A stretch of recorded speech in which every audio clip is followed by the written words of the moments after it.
We think it's all about how much we like someone. It's not. Since when did that become like the arbiter of our love life? And like what happens is how much I like someone. Our love life isn't dictated by how much we like someone. We know that. Welcome back, everybody, to the Love Life podcast. I'm here with Audrey Hussey and Stephen Hussey today. We are going to be talking about whether it's okay to date multiple people at the same time. In fact, we're going to go a step further and say, should you date multiple people at the same time? Now, before you have a strong reaction to that, I want you to hear everyone out, because there are some interesting reasons for approaching early dating this way that you might not expect. Before we get into the episode, we have a super special, super rare Black Friday offer right now for Matthew AI. You can try Matthew AI for a whole month, unlimited, half off, which makes it $19. That's essentially the next best thing to having me coaching you in your love life every minute of the day, whenever you need, for the entire month for just $19. Go try it out at askmh.com and take advantage of the Black Friday sale while it's available. When you get there, you can try it for free. And then if you love it, which I think you will, you can get it for an entire month, half off at $19. Askmh.com is the link. Enjoy. So we are talking today about whether we should date multiple people. I want to just... Caveat. Well, yes. Hedge away, my friend. I'm not suggesting... This isn't an episode about like having a rotation of people that you're hooking up with at any one time. It's not that. It's about whether in those early dating stages where we are just getting to know someone a little bit, where maybe we just met them and we went on a date or two and we like them, or we're speaking to them from an app, how quickly should we eliminate all of our other options, stop texting other people back, stop going on dates, stop being intimate with somebody else, versus continuing to explore other options because it feels like the wise thing to do? And why? And what are the benefits of continuing to explore our options? Is your experience, do you think people get obligated too quickly to one person? One of the things that always pains me a little bit when people ask me questions is it often feels immediately evident that the person they are agonizing over isn't agonizing over them. That they have made someone their only option when the other person maybe isn't thinking of them like that at all. And that creates this big power imbalance between you and another person, where how could you not think too much about them when you've made them your only option and you're like, well, I really want to see where this goes, but they're still seeing other people. And this is tricky, right? Because if you go on a great date with someone and you have a really good time, that feels like something we should say, well, let me give this a try. But that's the thing, right? Is that if you meet someone and you think this has potential and you like them, let's say you even see them a couple of times, you might go, if I see someone else, if I sleep with someone else, that feels like this taints this thing. It spoils something about it. I think that's what some people feel. Yeah, and I want to be clear. I think you're creating headaches for yourself at the very least if you go and sleep with other people after you've decided you like someone and you want to see where it goes. You are creating complications because now you're creating situations you have to explain and talk to someone about. So I don't necessarily think, if we even are advocating for dating multiple people, and I want to get onto the nuances of what that might actually look like, but I do think sex complicates things unnecessarily. You might even, to go one step back even further, you might even say to yourself, well, let me not jump too quickly into bed with the person I like. Mm-hmm. Because once I've done that, I am now going to feel strange going on dates with other people. Then maybe I don't want to introduce that complication for myself yet until I've got more of a sense of their intentions. But if we break this down to a very nuanced level, when we talk about dating multiple people, what do we even mean? Does it actually mean going on dates? Does it actually mean seeing other people regularly? Or does it just mean speaking to people, continuing to keep your options open? Because these days, everyone, let's say most people are on dating apps. People do start these days by speaking to multiple people. That's probably become more normal than it ever used to be, because maybe it used to be the case you just met someone at a bar, you met someone at a coffee shop. That's your potential for a date this week. Now, most people are on an app. They get a few matches. They're talking to a few people. So everyone has more like potential leads, and maybe I'm talking a bit with this one. Maybe this person wants to go on a date. This person maybe. So I think people then are always trying to decide, what is this other person seeing other people? Do they have other dates lined up this week? And is it okay if I continue to do the same? Or can I just go home and talk to those people, but see where it goes with this person? Should I just... I think that's where people are making that decision. Should I date multiple at the same time? Should I wait till see how one goes and then go back to those other people? I think these are the dilemmas that are very common right now. I think so much depends on the momentum you feel with someone. Like if you go on a great date with someone and within a few days they're like, it'd be great to see you again, then, go on another date with that person. It's not like you have to go, well, no, I should go on another date. I should go on a date with someone else first, just to spread, hedge my bets. Yeah. It's certainly not going to be a crime for you to text other people in the meantime, right? Just for you to have some exchanges, or if there's someone you're talking to right now, like there's nothing wrong with that. You haven't done anything wrong. But if you see someone again and you have a great time, and it feels like the conversation, the communication is really good after that date, then you may conclude, well, I don't need to be seeing anyone else, or I don't need to be talking to anyone else, because there is a genuine momentum to this that, like, there's real progress here. Like you're talking every day, you're on the phone, or you've got a plan for the next weekend. Yeah. And there's momentum rather than we went on a date and I'm not sure if they're going to call back. Yeah. It's probably down to the intentionality that you feel from the other person. Because what dating culture these days has created is a real lack of intentionality. No one's very present with each other in the early stages. To your point, Stephen, like it's the norm now to be dating, texting, just kind of keeping multiple options open if you have multiple options going. But you're right, like sometimes you meet people and you just feel a level of intentionality. You feel a level of like it clicks in a way that this isn't, by the way, like we have a great connection. That's a different thing, because what you might feel is a great connection might just be someone giving you a great date. So I think that's a really important distinction. But you do feel it when somebody is investing time and energy and effort into you. And, let's say you're messaging and you know what they're up to in the evenings because they're telling you, I'm going out for dinner with my friends, I'm going to see my mom, I'm staying in, playing video games, I'm doing whatever.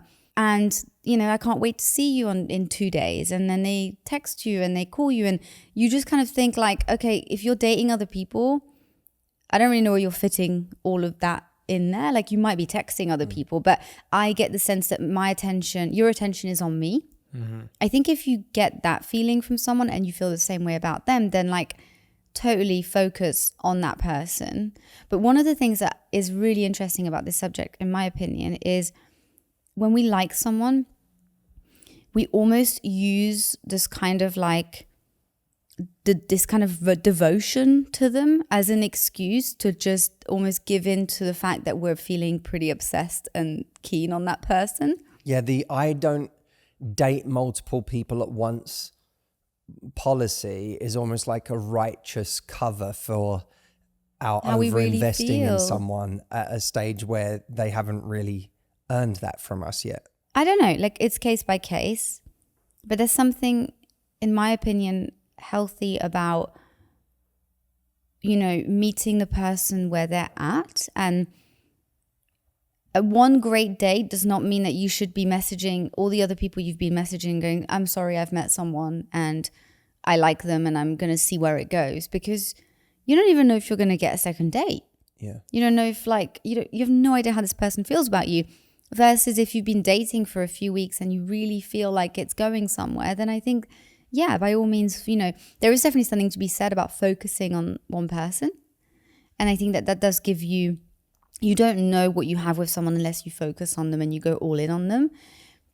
But it has to be earned. Yeah, it's really tricky. We've used the analogy before that, the paradox of this is that when I'm asked what's hard about modern dating, one of the things I will say, to your point, Stephen, about online dating and how many options it can present us with in a short space of time, is that we struggle to really get invested in someone when we're never really connecting to that person and we have multiple stories going on at the same time. It's like having 6 different TV screens all on the wall at the same time and putting 6 great movies, one on each of them, and hitting play on all of those movies all at the same time.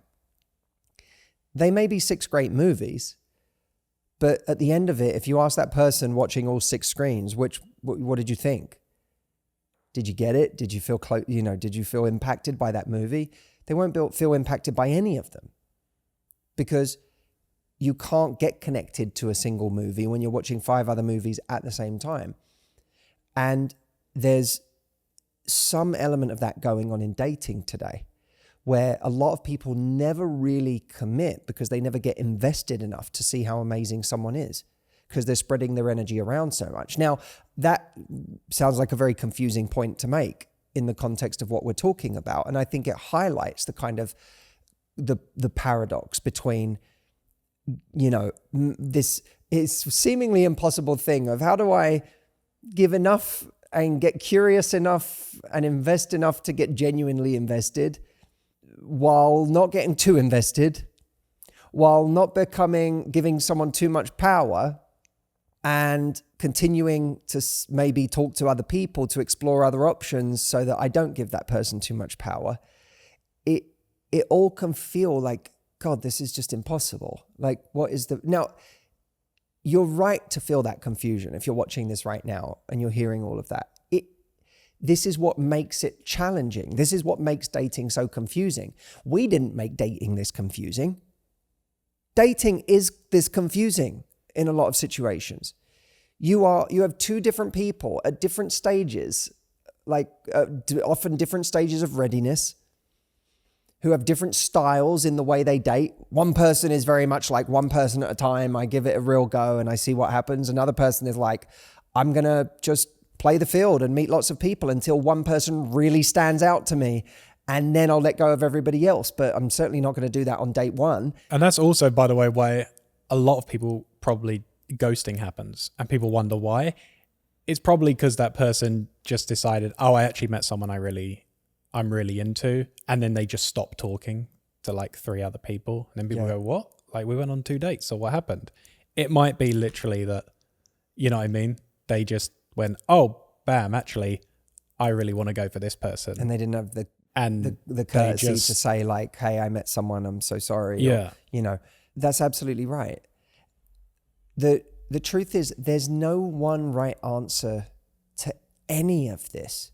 And there is no perfect rule that you can apply to any of this.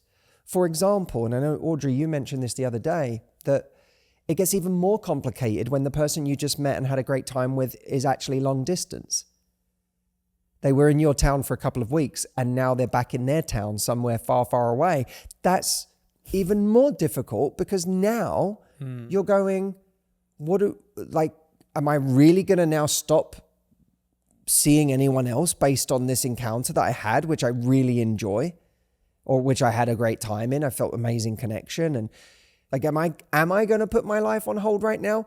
Does this situation actually warrant me putting the rest of my life on hold right now? Would it be reasonable for this person to assume that I am putting the rest of my life on hold right now? And I often think that a good test to run on ourselves is to say, do I feel comfortable having a real conversation with them about how I expect them not to see anyone else right now?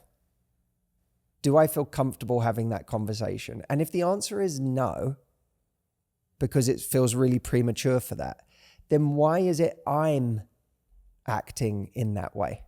You know what I mean? Mm-hmm. That's a good point. Why am I applying that test to myself? And then we have to suspect ourselves. Because now I'm probably over-investing and over-obsessing in this person, not from a place of we're both doing the same thing. And yeah, okay, maybe we're moving a little fast, but we both really like each other. So we quite quickly decided that we want to see where this goes. No, we're not having an open conversation about that. You're investing on what you hope will happen rather than what you're seeing. Yeah, you're investing, and maybe more than what you hope, a story you've constructed in your mind about what is happening, even though there's no evidence that that is happening. How do you date with intentionality and find someone who's also intentional whilst acting fairly unintentional because you're dating other people because you don't know if they're dating? It's very confusing. Like, how do you actually navigate that? I think we have to try to find a rhythm that works from the point of view of, it's not like I met you yesterday and now we're going to get in a love nest together for the next 2 weeks. Because there is something inherently kind of unreliable about that. Even if it's a good human being, it's Don't like, trust the love nest. well, you can't trust the feelings you get in that for 2 weeks. Beware the love nest. That's the email subject for this episode. All right, if you want to email us, put beware the love nest in the subject line, podcast@matthewhussey.com. You sound unhappy about that. No.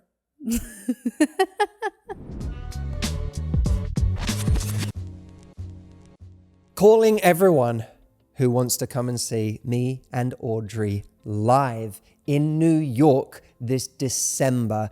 We are going to be in New York on December the 5th. If you are a Love Life member, you already are eligible for a ticket. If you are not currently a member of my Love Life coaching program, there is still time to join so that you can get an invite to this event. The event is called Love Life Live.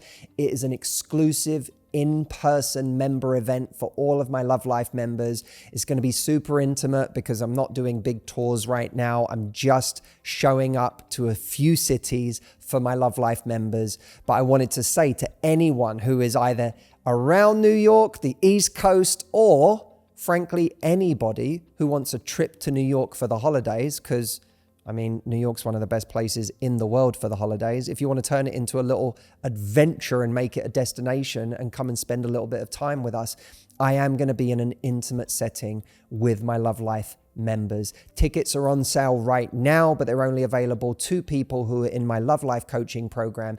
If you would like to come and join my Love Life coaching program so that you can come and see me in New York, go to joinlovelife.com. Those feelings we have when we are in that proximity to someone every single day, nonstop, they are unreliable, right? What we're trying to see is if we get to know someone organically over the coming weeks, does it progress to something? And I do think what we should be careful of is not doing anything with another person that we feel like we will feel uncomfortable explaining, right? That's a pretty good rule to have for yourself. If I feel like if this goes somewhere and I have to explain this and it's going to make me feel bad, then let me not do that. But if it's just that I don't know what this is right now, and at some point we'll have a conversation, and that conversation will look something like, hey, I'm kind of open to seeing where this goes and not seeing anyone else right now if you're in the same place, because I feel like we've got kind of a good thing going here. when you have that conversation, then it becomes a very real moment to say, okay, we've set a little bit of a boundary here. But before that, we have to be very, very careful of saying, I'm not going to entertain anyone else. Because the extreme of that is someone who says, I've been seeing someone for the last year and I haven't seen anyone else. And what do I do? And then when you explore it, you realize that this person on the other end of this isn't texting them all that much, is only seeing them sporadically. And it's like, you've used the language that you're seeing someone. I don't think this person over there is using this language. When someone asks them about their love life, I don't think they're saying, I'm seeing someone. I think that they're saying, I'm single. And I think that's crucial to understand the context of where this conversation is coming from, because we hear the result when people do over-focus too early. And we hear that result, they're just like a year, 2 years, this person came back, they said this, then they went away again, we've seen what happens if someone does, they're like, I'm just going to keep doubling down on this investment and maybe eventually it has a big payoff. But, you know, like you say, you kind of need to go to investing again. You need like a margin of safety there. Or you need to say, like, how much cost am I willing to bear for this uncertainty? And that cost might be too much time, too much energy. I agree. If you like spell it out, it's like, let's say you have a great date with someone tonight. You then arrange to see them again next Friday.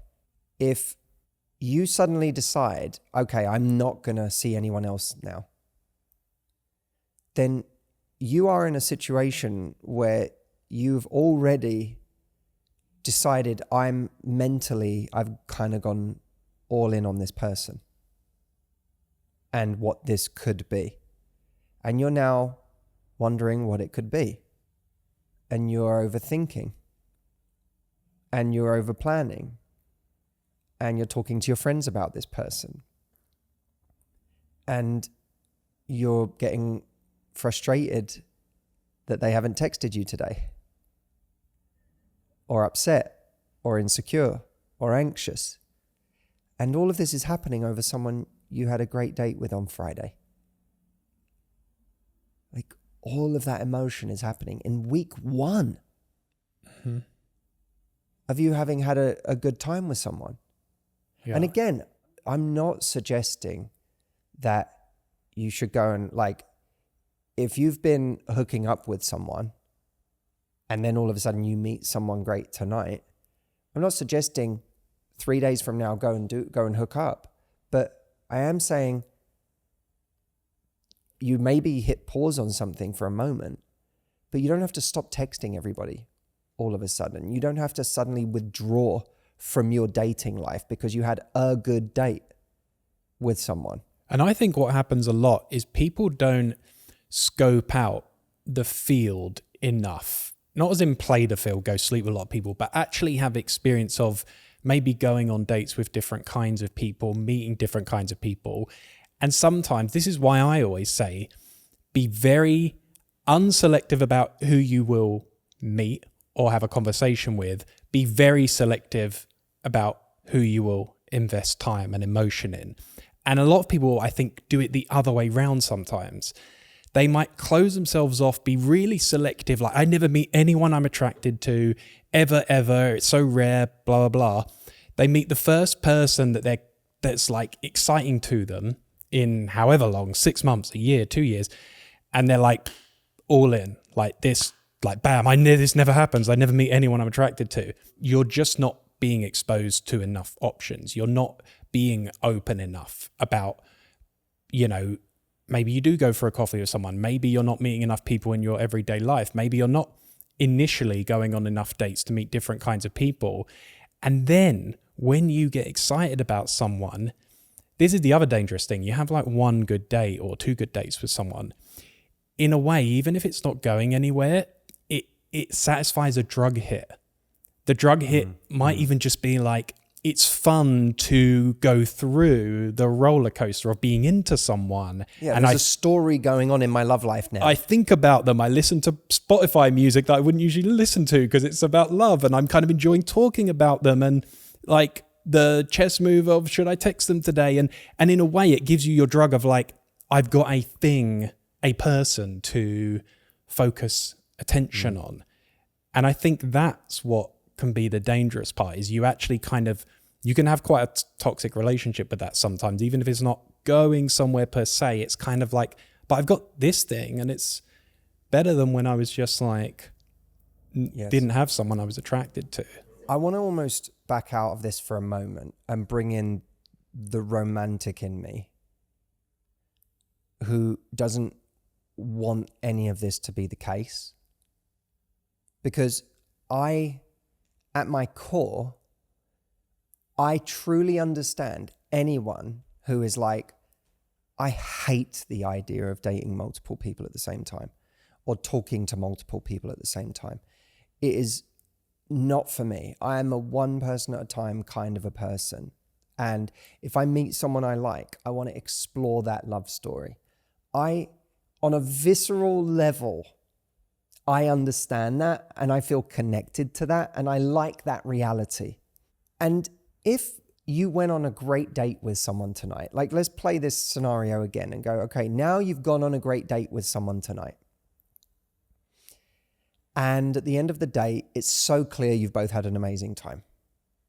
And the person you went on a date with says, I hope it's not too forward, but I'd really like to see you again, like a couple of nights from now. Like, are you free the day after tomorrow? And you say yes. And then you wake up the next day to a text from this person. I'm not talking about the love bomber who starts saying ridiculous, crazy shit. I'm just talking about someone who wakes up and is excited to text you. And is like, hey, I was thinking about last night. I had such a great time. How are you? How's your morning? And you're straight into having like a great text exchange. You keep texting through the day. The next day, you are seeing each other. You send a couple of texts before seeing each other. Looking forward to seeing you tonight. How's your day been? If that's what you're dealing with right now, put people on pause. But that's what I was saying about the intentionality. If you're sensing that level of intentionality, lean into it. I agree. See what it is. This is not us saying that you have to artificially crowbar other love interests in order to in some way assuage your nerves or your anxieties or stop you from over-investing in this person. This is not that. In that scenario that I've just laid out, I don't think you should continue to talk to other people because... Well, you wouldn't want to in that scenario. You wouldn't want to. Because you're just like... It all depends as well on how much you like somebody. Like that's literally like your ability to continue texting other people is dependent on how into the person you are and how much intentionality they're showing you. Now, let me give you another example, okay? Because I almost think what we have there is one example of someone who's being very intentional, where there's great, like a sense of progression. The communication between the dates is great. It's not a long period of time between the dates. So go with it. What the hell? Like, amazing. See where it goes. Don't get ahead of yourself, but be in it while it's happening. The other scenario we've talked about is the person who's just sort of, in a sense, playing you and playing on the fact that they've been on one date, wowed you, and now you're into them and only them. Meanwhile, they're off having their fun with whoever they want, right? But there's a middle ground between these two, which is the person who goes on a date with you, does like you, but is also, for whatever reason, the kind of person who's kind of chill in this area of their life right now, right? They're not like trying to hook up left, right, and center, but they had a great date with you. They're very busy at their work. They're busy enough in their life in general to sort of be able to drop the ball for a few days. Ooh, a few days. Well, you know what I mean? Like maybe they send a couple of texts. They don't ghost you for those days, but it's not like, there's not this feeling of like, this person's into me since this date and we're continuously talking and there's this sort of mutual excitement. Instead, what you have is a person who had a great time, who is like, I had a great time. I did. They're being a little laid back about it. Yeah, because they're maybe like there's something, I don't know, I don't want to stereotype about this kind of person, but let's say this person is a person who has options. Let's say they're a person who is attractive or gets attention. Let's say they're a person who's pretty happy in their life. But then you should have options. So this is where I'm going, is that you might meet someone who is not a player, but is very much in a place in their life where they're quite happy to have a great date, see you again a week from now to see where it goes, but their life is very full. So in the meantime, they're just doing their thing. And so there's a kind of a different rhythm, right? There's nothing wrong with that. That's not like, oh, what a bad person, you should ditch. No, they're just, that's their rhythm. But that rhythm shouldn't earn your sole focus. If that's someone's rhythm and your response to that is, I don't date multiple people at once, then you start looking like a person who's very out of sync with the temperature of what's actually going on here. You're out of rhythm. You're playing out of time. Yeah. I think also you touched on this in the beginning, but one of the most important points of this is it does create such a big power imbalance in a situation like this, because the person who is continuing to date and who is continuing to just live their life and is like, yeah, likes you, but isn't like necessarily investing in you in that way, they hold all the cards and they hold all the power because they can be very chill because they have got other options. They have other things in their lives. Meanwhile, if you really like them, you're just kind of like zeroing in on them. And every day that goes by that you're texting or not texting as much as you like, or every time that you see them, you just reconfirm yourself. You sort of reaffirm the fact that you really like them. And I think that creates like, it literally makes your value drop and then their value rise in a world where actually if you were going, well, I will just not overinvest in this situation. I will be, to your point, in sync with what they're doing. You get to actually retain your value. And then even in their eyes, they go like, oh, well, this person has stuff going on. They're not waiting at the end of the phone for my text. They're not, you sense that energy. I think it's something that you can feel. Do you know what this is really about is presence.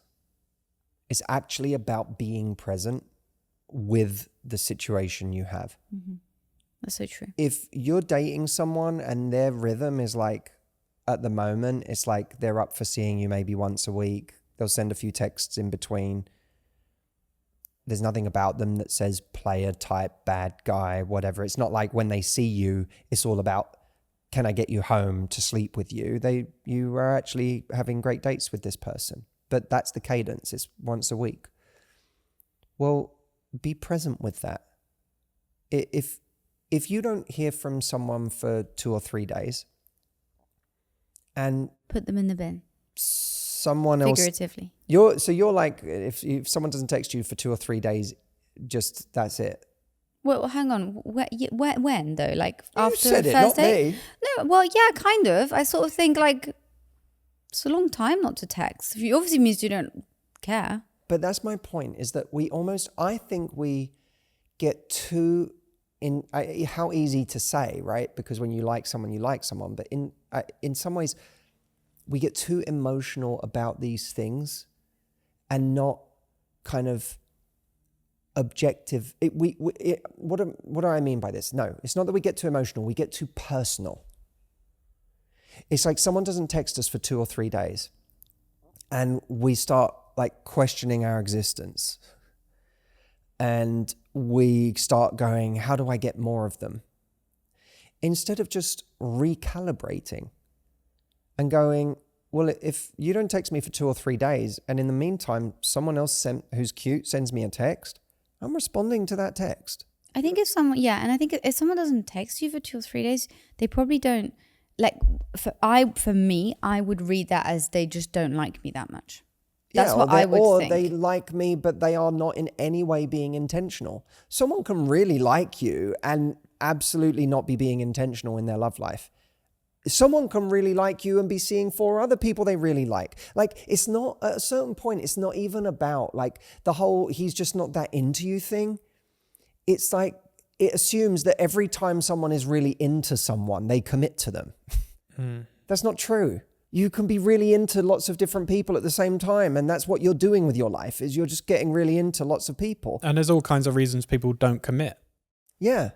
They could be really into you and be like, I'm not looking for a relationship, or I'm not in a stage of my life where this is what I'm about, or whatever. And so I think sometimes we get so sort of hung up on this idea of whether they're into us or not, that we don't, again, it's another way of just not being present with the reality of the situation, which is, and I agree with you, Audrey, because if someone's not texted you for 2 or 3 days, whether they're not into me or not being intentional, they just became a lot less interesting.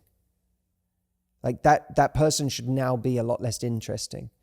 And every time a situation gets less interesting, it should be a signal to us to start opening up the playing field again to what is interesting. You know, something that has really been on my mind lately a lot, which I think is really relevant to this. In life, one of your most valuable currency in life is your attention. And yeah, keep going with this. I like this. I think I've talked to you about this already. You know, I think about it with social media. It's like everyone's trying to get your attention. And, you know, when you're whether it's scrolling on social media, on the phone to somebody, on a date with somebody, whatever it might be, what you're doing in that moment is you are pouring your energy and your attention into them. And we only have a certain amount of attention and energy to give, right? In any given day. And every time we're pouring our attention into somebody else, we're not pouring it into ourselves. And when I think of the person, for instance, I know we're sort of on a tangent, but it's kind of all relevant because it does tie into your point about presence. When somebody doesn't message us for 3 days, what that tells me, if someone doesn't message me for 3 days, is whether or not they like me, they're not thinking about me. Yep. I don't have their attention. So the idea of then spending the next 3 days of my life putting all my attention on somebody who isn't even thinking about me seems crazy. Logically, if you remove the emotion from it. And the idea that I have a policy that because I've had a good time with this person, I am going to reserve all of my attention exclusively for them, which is another way of saying I'm not going to date around, is kind of, when you think of it that way, it's a little bit bonkers. Because we're not basing the exclusivity of our attention on the attention they're giving us. We're basing the exclusivity of our attention on the fact that we had a good time with them 2 weeks ago. Yeah. It's a really dangerous place to come from. This is what I mean by being present. Not dating other people should be a response to the amount of attention you're getting from someone. Yeah. It should be a response to the amount of consistency and communication and progression you're getting from someone. If it's not, you're not being present with the situation. You're imagining a situation. You're projecting a future that you want to happen. You're living in some idea of what it could be. You're not being present with what is. Intellectually, this is so true, and I agree with all of it. It is really, really hard to put into practice when you like someone, because I think when you like someone, you don't want to date other people. And I'm not, there's so much nuance to this conversation, right? Because after one date, yes, you should probably not overinvest. But what if you've been on like 4 dates and you really like them, but you're not really getting that kind of intentionality and attention that you're talking about? But then you're going, well, it is early days, so I can't expect it necessarily from them. But also, like, I don't really want to meet other people because I'm like really into this person. I don't always like comparing it to a kind of business situation, but if you are like, I just really, really, really want to make the sale to this client,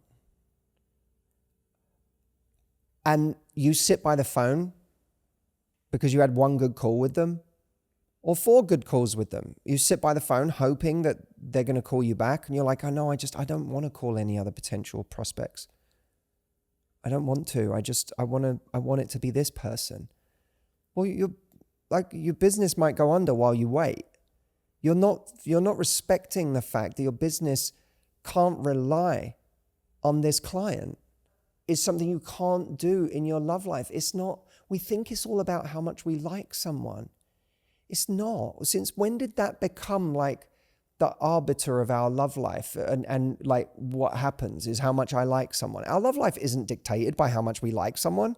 We know that, right? We've liked people in the past a lot and nothing has happened. So the idea that like it matters how much I like this person, that's what I should be deciding on, and not what it is how they're actually showing up in my life. That is a recipe for wasting our lives. And it's true when you're even if you're pursuing someone at the very beginning of something. Like there's this Charlie Munger quote about like in investing, it's like, you got to fish where the fish are. There's no point going and putting out your lure out where the fish aren't. You got to go where the fish are. And in a way, it's like start with the people who are giving you the response you want and see who you like out of those. Yeah, those are the only ones that matter. Right. It doesn't matter how much you like the person who's not calling you. Right. It's almost like who's giving you the actual attention and interest right now? Oh, these people at the party are all want to talk to me. So let's see out of them which I like. Not those people who are totally ignoring me as well. How do I like, can I just win them over or beat them down until they like finally pay attention? And it makes you such a, like, when you decide you don't want to date anyone else because you just really like this person, even though they're clearly not making you their only option, you're just ripe to be taken advantage of. Because if they're this kind of person, they can rely on the fact that you are not going to see anyone else while they do whatever they want. They rely on the fact that you're like, I just like this person too much to go on any other dates. But they're not earning that from you. They're not earning your sole focus. So who wins? If we're like, oh, but I don't want to see anyone else. You don't win from that mindset. Someone else might win, but you definitely don't win from that mindset. Doesn't get you more respect. It doesn't make someone try harder. It doesn't make them call us more. We have to get into the mindset of being present with the situation we have. And someone who's not really trying or progressing things, or, I got a question this week from someone saying, what do you do in a situation where, they text you every couple of weeks and still don't ask you on a date? And it's like, this is what we're talking about? Like, yeah, this, we're giving airtime to this person? I'm wasting my breath on this person now. Can you imagine? Imagine this person who exists somewhere in the world, who texts someone every 2 weeks, never asks them on a date. And now he's got Matthew Hussey doing a video on him. He has Matthew Hussey. And he'll never know. I am sitting here talking about this person with my life. That makes me mad. Sorry, Matt. You brought it up. That's not your fault. No, I don't. I just... But that makes me mad that I'm talking about them. And I'm talking about them because you're talking about them, even though this person would be blown away by the fact that they're talking about me. It is a shocking level of airtime that this person is getting. Why? Because we're not being present with the situation. And saying, oh, but I don't want to date anyone else. I really like this person. It actually starts to look like a really crazy thing to say. I really love that point you said on presence. I think it's so powerful when you really connect to that, intellectually connect to that point. I think it's kind of the key to all things. I always have this thing in life where if someone in any context, work, relationship, it's like if I'm not getting that response or investment or something didn't work out, it's like a GPS when it's like recalculating and it changes the route. That's good. It goes like recalculating. Okay. We need the routes change. a breakdown on how you do that, because I think people will be like, okay, great, I'd love to be able to do that, but I don't know how to do it. Yeah. We'll talk about that sometime. Well, I'll say this one thing. It actually requires a kind of discipline. It requires a kind of discipline to say enough to your own imagination. Yeah.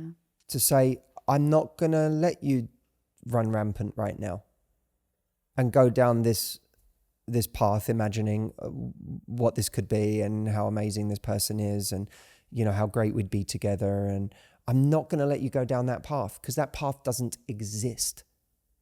So I'm actually going to have a level of discipline about my own imagination. To me, that's what the recalculating is. It's a commitment to what is real. And if something just became not real, then you recalculate towards something that is real or has the potential to be real. I am sure that this episode for many of you will have brought up a lot of questions, maybe a lot of emotions. I think there's been a lot of sort of hard truth in this episode. So that may leave you wondering practically what to do about a situation, or it might leave you feeling like you need someone to talk to about a situation because you now feel like you're on the verge of a kind of heartbreak at having to move on from something.